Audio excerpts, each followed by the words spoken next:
कुठलंही public transport तुम्हाला त्या ठिकाणी घेता येतं. आता पुढच्या टप्प्यामध्ये आम्ही MMR ची सिंगल अथॉरिटी केली आहे.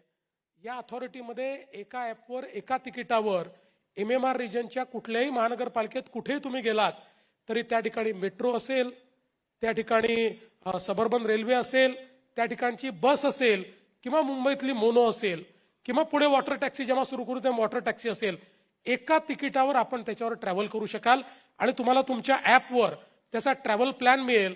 म्हणजे नियरेस्ट तुमच्या जवळ कुठल्या प्रकारचं पब्लिक ट्रान्सपोर्ट आहे आणि तिथनं तुम्हाला कुठे इंटरचेंज करायचं आहे अशा पद्धतीनं इंटिग्रेशन जे आहे हे इंटिग्रेशन आपण केलेलं आहे.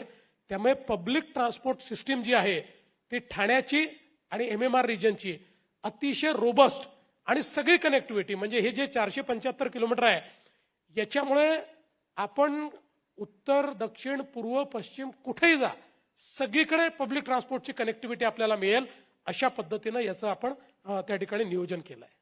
वा वा वा, खूपच छान वाटलेलं आहे आम्हाला हे ऐकून. पण तरी थोडा एक हवरट प्रश्न. हे मेट्रोचे मुंबईत इतके प्रकल्प होत आहेत, पण आपल्याला ठाणेकरांना ऍक्च्युली मेट्रोमध्ये कधी बसता येईल? मला असं वाटतं की पहिल्या टप्प्यात तर ठाणेकरांना येत्या 2 वर्षातच मेट्रोमध्ये बसता येईल, पण सगळे टप्पे ठाण्याचे जे आहेत ते पूर्ण करायला आम्हाला 2030 साल उजाडेल. म्हणजे 29 पण थोडे त्याचे टप्पे जे आहेत ते आम्ही लोकार्पित करत जाऊ, पण अंतिम नेटवर्क जे आपलं पूर्ण व्हायचं आहे ते मात्र 2030 मध्ये सगळं पूर्ण होईल. पण तोपर्यंत ठाणेकरांना बहुतांश मेट्रो ही मिळालेली असेल.